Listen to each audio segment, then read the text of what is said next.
For some reason, yung energy na nararamdaman ko rito 'no, medyo hindi ko like.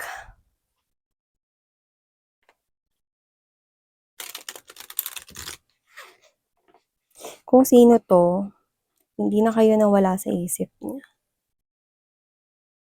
Na-stuck na siya rito kakaisip 'no, pero for some reason parang may gusto po sa'kin sabihin rito 'no, ang, inyong mga angels and spirit guides na bukod sa na-stuck kayo sa isipan nitong person na 'to 'no, for some reason, parang meron pa siya ritong, yeah, I'm hearing the word ipit 'no. Parang parang naiipit siya rito sa sitwasyon or may sitwasyon pa siyang iba kung saan naiipit siya or na-stuck siya. Alamin natin 'yan.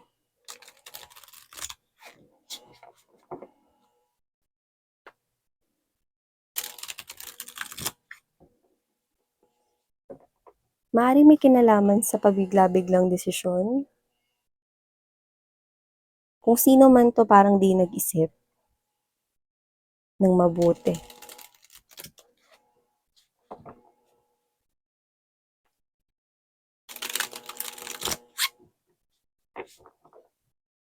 At dahil sa gagawin niyang 'yan, nakikita ko rito na may posibleng may maapektuhan at masaktan.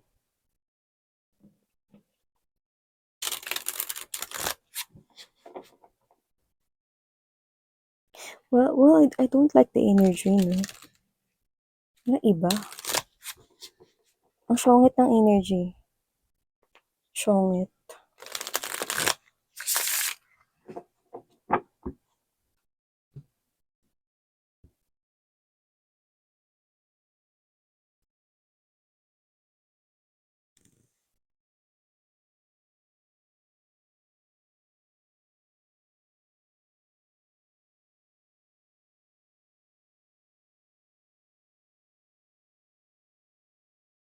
I have a strong feeling na ikaw 'to. Energy mo yang star card na 'yan, okey? This feels like a personal reading already. So, let's keep moving ha. So, kahit na personal reading pa ito 'no, ng nakagip natin dito 'no, pero kung makaka-resonate kayo, just take only what resonates ha. Itutuloy pa rin natin kasi kailangan ng guidance nitong person na 'to, kung sino-sino man yung makaka-resonate dito. For some reason, nararamdaman ko 'no, na parang ito ay isang klase ng sitwasyon na parang maaaring komplikado 'no. Nakita ko rito ng kasal. You could be dealing here with someone who is already married. Yan, no? And what I don't like about that is there's also divorce na mangyayari rito. Let's keep moving.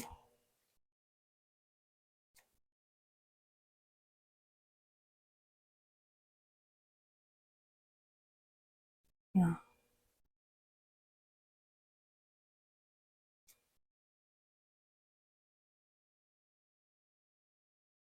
This reading is quite sensitive, so just take only what resonates with you guys, okay? Yeah. Merong iiwanan dito.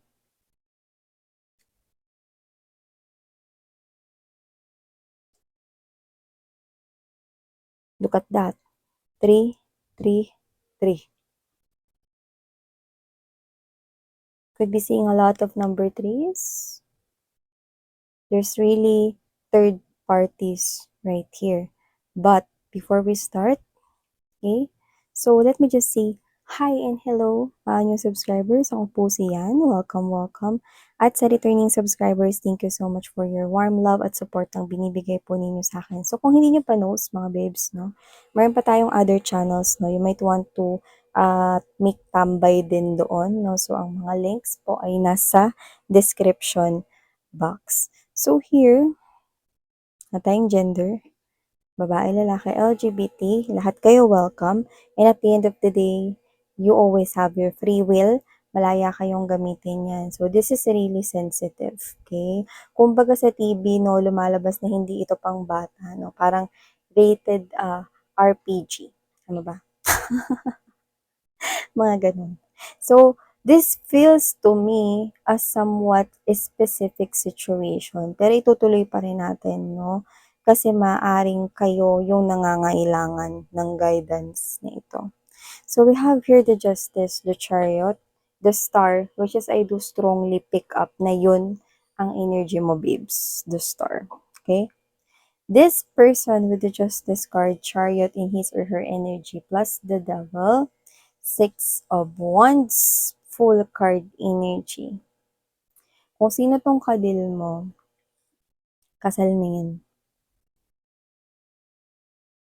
Pero wala kang alam dyan.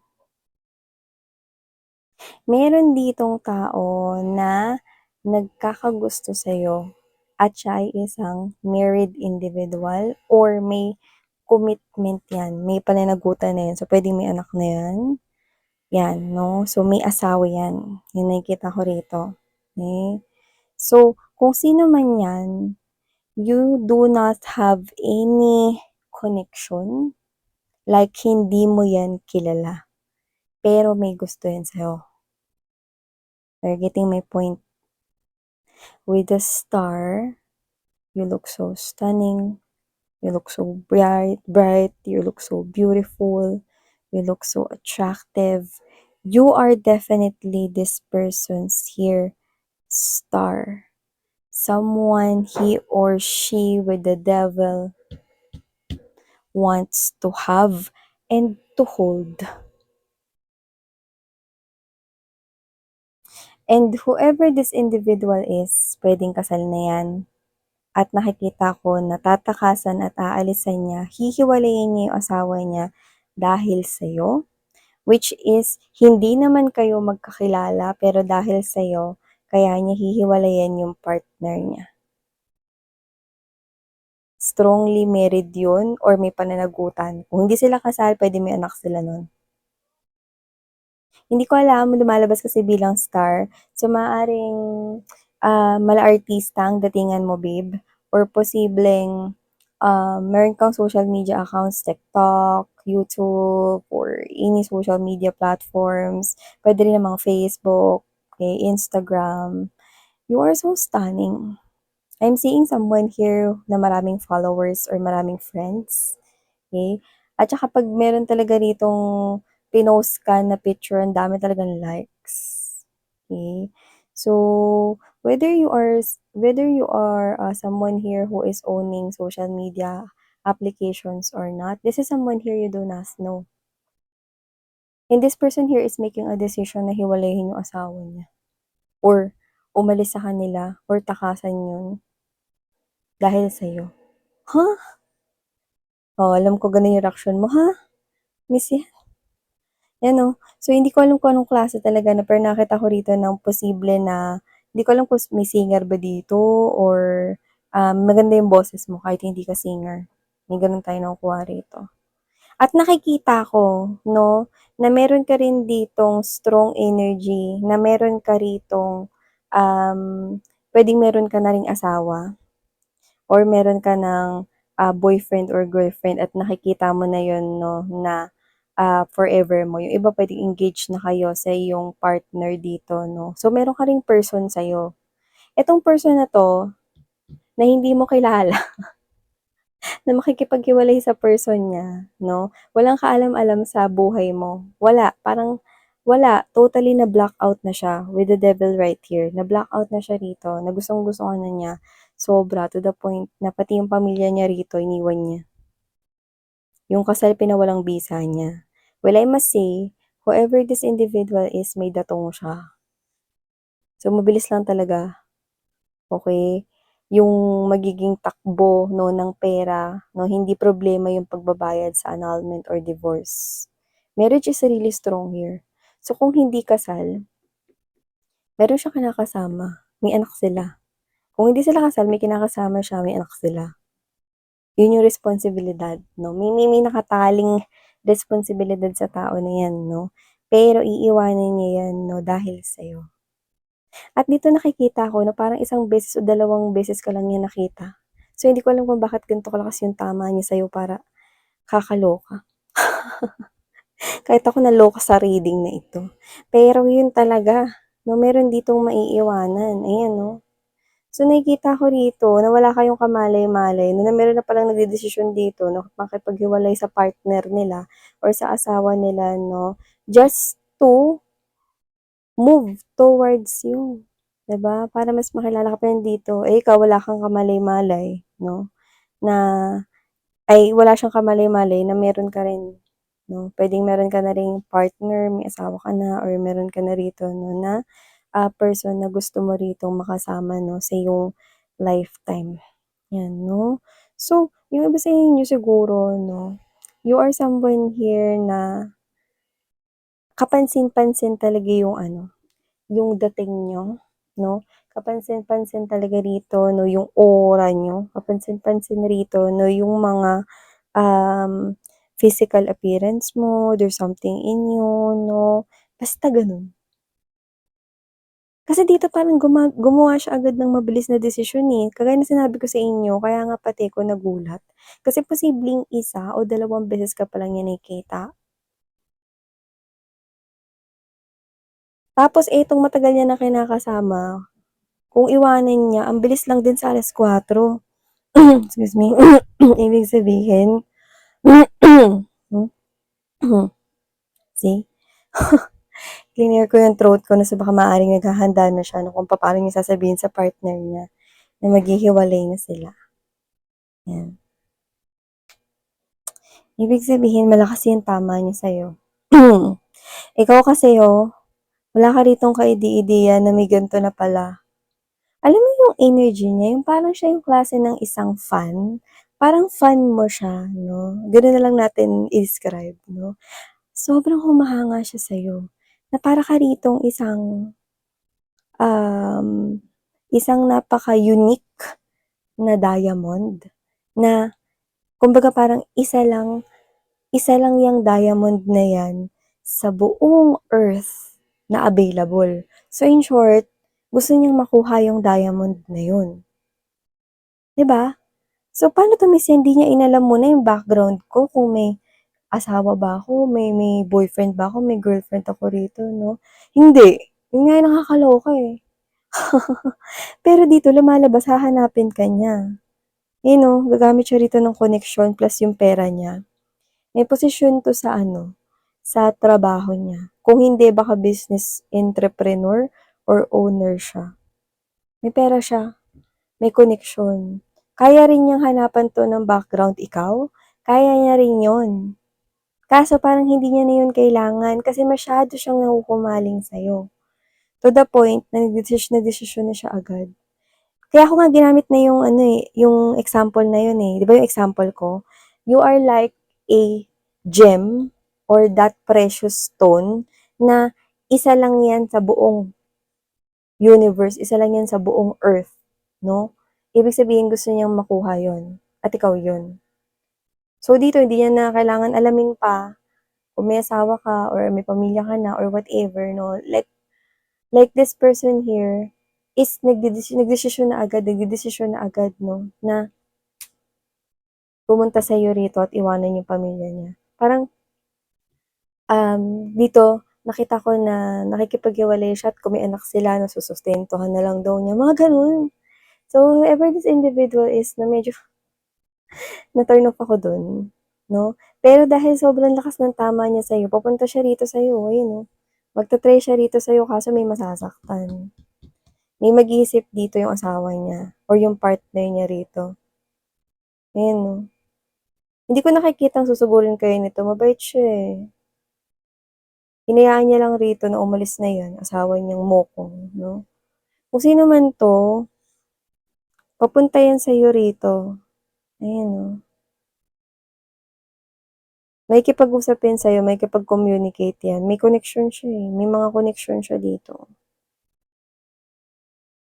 Ita-try niya rito 'no, na subukan na kunin yung loob mo. Pero kasi, hindi ka naman yung nasisilaw sa pera 'no, kahit may pera 'yan. Dahil ang pera kaya mo namang kitain lalo na kung may itsura ka at may trabaho ka rin, 'di ba? At may partner ka, oh, nakikita kong mahal na mahal mo yung partner mo dito 'no, so magugulat ka rin, eh, bakit eto. Tapos eto yung background niya. So parang na-reveal na rin natin dito 'no, na pamilyado pala 'to tapos iniwan yung pamilya ta's pumunta sa'kin, parang gano'n yung sinabi niya. So, parang magugulat kayo 'pag nalaman niyo yun. Yun, eh, kung sasabihin niya, 'di ba? So, kung sino man 'to 'no, parang isa itong babala kaya nga tinutuloy ko yung mga personal na reading na parang nakakagit. Kasi gusto ko magbigay ng guidance sa inyo, eh. Baka may gustong sabihin yung mga angels and guides niyo, eh. So, someone is coming towards your way and this upcoming person here 'no, is mabilis yung pagpasok dito sa buhay mo, 'no? Iba yung tingin niya sa'yo, 'no, iba yung tingin niya sa'yo 'no. Um, Parang ang lagkit ng tingin niya sa'yo rito 'no, na ikaw yung pinakamaganda at pinakadapat 'no, na makuha niya 'no, sa buong earth, okey? Parang good enough para i-throw away niya ang sarili niyang pamilya dito. Good enough para iwan niya ang mga anak niya at ang asawa niya or ang partner niya, ka-live-in niya, kung sino man 'yan. Hmm, ayun 'no, kawawa yung babae rito or yung lalaki na yun, iiwanan niya. Sinira niya yung sarili niyang pamilya. Alam mo yung hindi ko alam, maybe someone here could be a performer or someone here could be, owning some kind of a social media. Kasi parang nanood siya, ang nakikita ko kasi is like a setup, like someone watching in a theater or someone watching a, teatro. Like puwedeng baka ang work mo is nagte-teatro ka 'no, at dun ka niya napanood or nakita, yung mga ganyan 'no. And for some reason, posibleng hindi naman niya intensyon na makita ka 'no, kasi puwedeng sinama lang siya ng friend niya ro'n, yung mga ganyan 'no. Doesn't have to be teatro talaga or cinema ha. Maaari lang na isa kang performer or baka, sikat ka 'no, yung ganda mo litaw na litaw or yung kagwapuhan mo litaw na litaw. Dun ka pa lang niya nakita 'no, parang isang beses or dalawang beses ka pa lang niya nakita 'no. Parang ito ay maaaring isipin ng ibang, "Weird naman nun, ganun lang kakonti miss yan, isa o dalawang beses, ang lakas na agad ng tama niya sa'yo." Oo, yun nakikita ko rito, eh. Tanungin mo siya. Pero yun yung lumalabas dito, gandang-ganda siya sa'yo, ayan oh, eh. Alam mo kahit malaman niya, mag-uusap kayo, eh, malalapitan ka nito, maraming koneksyon, eh. 'Wag kang mag-alala. 'Pag nag-usap kayo niyan, sasabihin mong may person ka rin, okey? Or nung time na lalapit na 'to sa'yo, may person ka na sa buhay mo. Basta 'pag lalapit na 'yan sa'yo, nakikita ko na meron ng isang tao sa tabi mo, okey? Maaaring asawa mo na 'yun, puwedeng boyfriend na magiging asawa mo na siya, engaged na kayo or girlfriend 'no, wala tayong gender. So, nakikita ko rito 'no, na ire-reject mo siya. Pero nakikita ko that in the future, patuloy pa rin ang pagtangay niya sa'yo. So, maaaring mga bibs 'no, isa itong babala 'no, na this person here 'no, is somewhat scary, okey? So, whoever this individual is 'no, nagawa niyang iwanan sarili niyang pamilya rito, okey? Suportahan na lang daw yung mga bata kung may mga anak sila, 'di ba? Okey, so as much as possible, stay away from this person here 'no. Well, I don't know bakit biglang ganyan siya. Basta bigla na lang walakas yung tama niya sa'yo, 'yan. So, ang maganda 'no, siguro wag mo na lang hayaan yung sarili mo na mag-isang uuwi or wag kang dadaan dun sa parang medyo madilim yung mga daanan. Hindi ko naman sinasabi na nakita ko rito ng panganib or what 'no. Sa'kin lang yun, advice ko lang yun sa inyo 'no, na parang as much as possible 'no, lagi dapat kayo may kasama ta's dadaan kayo sa maraming tao 'no, at yung may mga street lights 'yan 'no. Kasi sesang, eh, unbelievable. Someone is leaving his or her own family or his or own marriage 'no, brinoke niya yun 'no, just to get to know you here 'no. Siyempre alam ko naman na ibang level yung inyo ritong, energy pero gayunpaman 'no, you do not deserve this 'no, may pagka-toxic siya, eh. Ayun, oh, kahit malaman na yan dito, kahit malaman niya na may asawa ka, may boyfriend ka yun, ikaw pa rin dito yung gusto niya, oh. Alam mo kasi itong 333 na 'to 'no, ito yung klase ng energy na naghahanap ng balanse. Ito yung klase ng energy 'no, na parang, um, willing 'no, na parang kahit maging third party mo siya, go lang daw. Parang nawawala na siya sa katinoan 'no, gano'n yung pag-iisip niya kaya nga binibigyan ko kayo rito ng advice, okey? So, as much as possible, since you do have here your person 'no, pasundo na lang kayo sa kanya or kung uuwi kayo 'no, sabay na lang kayo with your coworker or katrabaho here 'no, and yun nga yung mga binanggit ko kanina, okey? So, wag kayong masyadong matakot 'no, pero kasi, yun yung sinabi dito 'no, medyo scary 'tong person na 'to 'no, kasi nakita ko rito na ito na yung long time partner niya 'no, pero bigla siya ritong umiba ng ruta nung nakita ka niya 'no, for the first time or second time pa lang. Tapos wala pa kayong pag-uusap, like nakita ka lang niya, what? Well, I must say, this person here is really into you, okay? So, be careful. So yeah, these are all the messages we've got right here. Thank you so much for your time spent here and sana ngayong love and light. Anyam.